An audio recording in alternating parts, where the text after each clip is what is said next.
नमस्कार, capital TV का खास शो महाराष्ट्र फाइल्स देख रहे हैं आप। मैं हूं आपके साथ पूजा। लगता है महाराष्ट्र के बड़े नेता संजय राउत महाराष्ट्र की पॉलिटिक्स को इंटरनेशनल बनाना चाहते हैं। दरअसल संजय राउत ने संयुक्त राष्ट्र को एक पत्र लिखा है और पत्र लिखकर 20 जून को विश्व गद्दार दिवस मनाने की अपील की है। यूएन के महासचिव एंटोनियो गुटेरेस को लिखे पत्र में संजय राउत ने कहा कि 20 जून को विश्व गद्दार दिवस के रूप में मान्यता दी जाए, जैसे 21 जून को विश्व योग दिवस मनाया जाता है। दरअसल पिछले साल 20 जून को ही एकनाथ शिंदे के नेतृत्व में शिवसेना के 40 विधायकों ने उद्धव ठाकरे से बगावत कर दी थी। इसके बाद उद्धव के नेतृत्व वाली महाविकास अघाड़ी सरकार गिर गई थी। तो आखिर कौन है असली गद्दार, आज इसी पे चर्चा करेंगे। बातचीत के लिए मेरे साथ स्टूडियो में मौजूद हैं कैपिटल टीवी के एग्जीक्यूटिव एडिटर राजीव जी। राजीव जी, बहुत बहुत स्वागत है। धन्यवाद। ये संजय राउत की क्या नई इच्छा है? देखिए, सबसे पहले तो जो बात आपने कही कि कौन है असली गद्दार, इसकी पहचान करना जरूरी है। संजय राउत कह रहे हैं गद्दार दिवस मनाया जाए और अंतरराष्ट्रीय गद्दार दिवस। पहली बात तो यही है कि संजय राउत ने जो महाराष्ट्र के मुद्दे को, देश के मुद्दे को अंतरराष्ट्रीय स्तर पर पहुंचाने की कवायद शुरू की है, उसके लिए संजय राउत के खिलाफ देशद्रोह का मुकदमा दर्ज होना चाहिए। यही बात ये पूरी की पूरी विपक्षी पार्टियां कर रही है, जिसमें उद्धव ठाकरे की पार्टी भी शामिल हो गई है। ये राहुल गांधी जाकर विदेशों में ये कहते हैं कि देश में लोकतंत्र हमारे देश में खत्म हो रहा है, आप लोग इंटरवेन कीजिए। जो भी डेमोक्रेसी के डिफेंडर हैं, सुरक्षा देने वाले हैं, वो एक साथ आएं और भारत पर हमला करें, भारत को कब्जे में लेकर डेमोक्रेसी की सुरक्षा के लिए हमारे साथ सरकार में शामिल हो। अब संजय राउत वही भाषा का इस्तेमाल कर रहे हैं कि गद्दार दिवस अंतरराष्ट्रीय स्तर पर मनाए जाने चाहिए, क्योंकि उद्धव ठाकरे के खिलाफ बगावत की गई। ये बगावत जो की गई है, किसके खिलाफ की गई है? उद्धव ठाकरे के खिलाफ। उद्धव ठाकरे कोई इंस्टीट्यूशन नहीं है, एक व्यक्ति है, और व्यक्ति के खिलाफ अगर कोई बगावत हो तो उसे गद्दारी नहीं, विचारों की विभेद कहते हैं, विचारों में अंतर कहते हैं। क्योंकि ये जो गद्दारी की बात की जा रही है, उसकी पहचान कैसे होगी कि दोनों में असली गद्दार कौन है? अगर उद्धव ठाकरे को देखें तो उनकी पार्टी में जो विद्रोह हुआ, जो बगावत की बात करते हैं, कि उनका साथ छोड़कर 40 से ज्यादा विधायक अलग गुट बना चुके थे, लेकिन उन्होंने बार बार इस बात का संकेत दिया कि हम अलग नहीं हुए हैं, हम अपने एक ग्रुप बना के रह रहे हैं, क्योंकि उद्धव ठाकरे जो पुरानी विचारधारा शिवसेना की थी, उससे अलग हो गए हैं। उन्होंने बार बार इस बात का जिक्र किया कि अगर अभी भी उद्धव ठाकरे जाग जाते हैं, कांग्रेस और एनसीपी से गठबंधन तोड़ लेते हैं और फिर हम अपनी पुरानी विचारधारा के साथ आगे बढ़ते हैं, तो हम लोग अपना बागी तेवर छोड़ देंगे, हम फिर से साथ हो जाएंगे। लेकिन उद्धव ठाकरे ने क्या किया? जब चर्चा शुरू हुई इस बात की कि आप शिवसेना के विचारधारा से अलग हो गए हो, आप सो कॉल्ड सेकुलर गैंग में शामिल हो गए हो, तो इन्होंने फिर से कांग्रेस और एनसीपी के साथ बैठकें की। इन्हीं लोगों के साथ मिलजुल कर यह तय किया कि महाराष्ट्र में आगे भविष्य क्या होगा, महाविकास अघाड़ी का। उन्होंने अपने विधायकों से बातचीत भी नहीं की, उन लोगों को समझाने की कोशिश नहीं की और उनके डिमांड को नहीं माना। अब सबसे बड़ी बात तो यह है कि उद्धव ठाकरे पहले हिंदुओं के लिए गद्दार हैं, क्योंकि उन्होंने हिंदुत्व के साथ गद्दारी की। पहली बात तो यही है कि विधानसभा चुनाव में जब आपको समर्थन ही इस आधार पर मिला था कि आप राइट विंग के गठबंधन में हैं, जब दूसरा पक्ष ये बार बार आरोप लगा रहा है कि भारतीय जनता पार्टी हिंदू समर्थक पार्टी है, ये सेकुलर पार्टी नहीं है और हम लोग सेकुलर पार्टी हैं, यानी कि भारतीय जनता पार्टी हिंदू समर्थक पार्टी है, शिवसेना का गठबंधन उसके साथ है, शिवसेना भी हिंदू समर्थक पार्टी है, ये भगवा की बात करने वाली पार्टी है। लोगों ने इसी आधार पर आपको समर्थन दिया। लेकिन उसके बाद आपने क्या किया?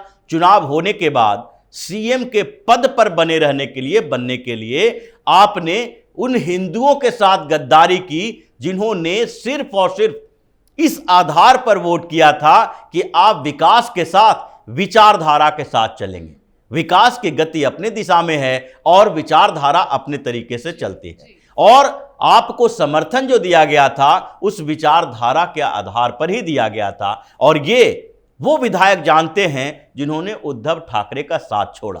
इसका मतलब है कि गद्दार तो पहला उद्धव ठाकरे, और उद्धव ठाकरे की पार्टी के लिए गद्दार संजय राउत है, क्योंकि संजय राउत की गद्दारी तो सबको पता है। उद्धव ठाकरे के अलावा सब लोग समझते हैं कि संजय राउत ने शिवसेना को बर्बाद करने का टेंडर उठाया। लेकिन संजय राउत ने गद्दार दिवस मनाने के पीछे जो तर्क दिया है वो अपने दर्शकों को दिखाते हैं। दरअसल संजय राउत ने यूएन को लिखे पत्र में कहा है कि 20 जून 2022 को एकनाथ शिंदे हमारी पार्टी के 40 विधायकों को लेकर बीजेपी की मदद से हमारी पार्टी छोड़कर चले गए थे। उन्हें 50-50 करोड़ रुपए मिले थे। उन्होंने ऐसा तब किया जब हमारी पार्टी अध्यक्ष उद्धव ठाकरे बीमार थे। इससे पहले राउत ने यह भी कहा था कि वो जल्दी ही यूएन को पत्र लिखकर 20 जून को गद्दार डे मनाने की अपील करेंगे। और इतना ही नहीं, राउत ने यह भी कहा था कि वो रावण की तरह 40 गद्दार पुतले भी जलाएंगे। ये 50-50 करोड़ की बातें क्यों कर रहे हैं? देखिए, 50 करोड़ की बातों पर तो एक्शन की तैयारी चल रही है, क्योंकि ये बार बार 50 खोखे जो कह रहे थे। तो इस बार एकनाथ शिंदे ने क्या कहा? जब फाउंडेशन डे था शिवसेना का, उस समय दोनों गुट यानी उद्धव ठाकरे भी अपनी रैली किए, एकनाथ शिंदे ने भी अपनी रैली की। और उद्धव ठाकरे की रैली में जो 30-40 मिनट के भाषण थे, उस भाषणों में इन्होंने 80% जो समय दिया वो दो चीजों के लिए दिया। एक, एकनाथ शिंदे को गद्दार साबित करने में, और दूसरा अमित शाह और पीएम मोदी का अपमान करने में। जिस तरीके से उन्होंने दो बातें पर फोकस किया, तो उसी के दौरान एकनाथ शिंदे ने भी एक बात कही कि उद्धव ठाकरे और संजय राउत अपनी सीमा के अंदर रहें, सीमा का उल्लंघन करते हैं तो उनके ऊपर कार्रवाई की जाएगी। अब उद्धव ठाकरे के खिलाफ अंतिम कार्रवाई करने की प्लानिंग बन रही है, और वो है मातोश्री को बाला साहब ठाकरे स्मारक केंद्र बनाने की। क्योंकि वो इस बात के लिए अब आगे उठाने वाले हैं कि चूंकि मातोश्री बाला साहब ठाकरे से जुड़ी हुई है। जैसे कि कांग्रेस ने यह माना था कि 3 मूर्ति भवन में जो रहते थे जवाहरलाल नेहरू, तो उनकी मौत के बाद 3 मूर्ति भवन को जवाहरलाल नेहरू मेमोरियल बना दिया जाए। उसी तरीके से मातोश्री का जो स्थान है वो है बाला साहब ठाकरे के लिए। आप अपने घर में रह सकते हैं, बंगला बना सकते हैं, मकान बना सकते हैं, लेकिन जो शिव सैनिकों का और जो जितने भी शिव सैनिक हैं अभी गुटों में बटे हुए हैं, लेकिन कार्यकर्ता शिव सैनिक ही कहलाएंगे। वो सारे के श्रद्धा है जो मातोश्री से जुड़ा है बाला साहब ठाकरे के कारण, न कि उद्धव ठाकरे के कारण। उन्होंने अपने वसीयत में जो भी चीजें लिखी थी, लेकिन अब एकनाथ शिंदे इस पर चर्चा करेंगे कि मातोश्री को क्यों न बाला साहब ठाकरे स्मारक भवन घोषित किया जाए, और ये उद्धव ठाकरे के ऊपर अंतिम प्रहार होगा। दूसरी बात है, जो सीमा में रहने की बात कही गई है वो इसलिए कही गई है कि उद्धव ठाकरे के खिलाफ जितने भी सबूत मिले हैं, जो आय से अधिक संपत्ति, फिर उसके बाद सामना के पैसे का जो घाल मेल किया, ब्लैक मनी को व्हाइट मनी में तब्दील किया, उस समय जबकि कोरोना का दौर चल रहा था। कोरोना के दौरान जो 2-3 डिपार्टमेंट में धांधली के सबूत मिले हैं, वो सारे के सारे आरोपों पर जांच शुरू हो गई है और उद्धव ठाकरे के खिलाफ भी कार्रवाई होगी। और पात्रा चौल घोटाले मामले में ऑलरेडी फंसे हुए भी हैं, और संजय राउत फंसे हुए हैं, और उस संजय राउत के खिलाफ अब आगे एक्शन इसी आधार पर होगा कि कोर्ट में अब बेल कैंसिल होने की अपील की जा रही है। तो मतलब जिस 50-50 करोड़ की बात कर रहे हैं, ऐसे ही बातें राहुल गांधी किया करते थे।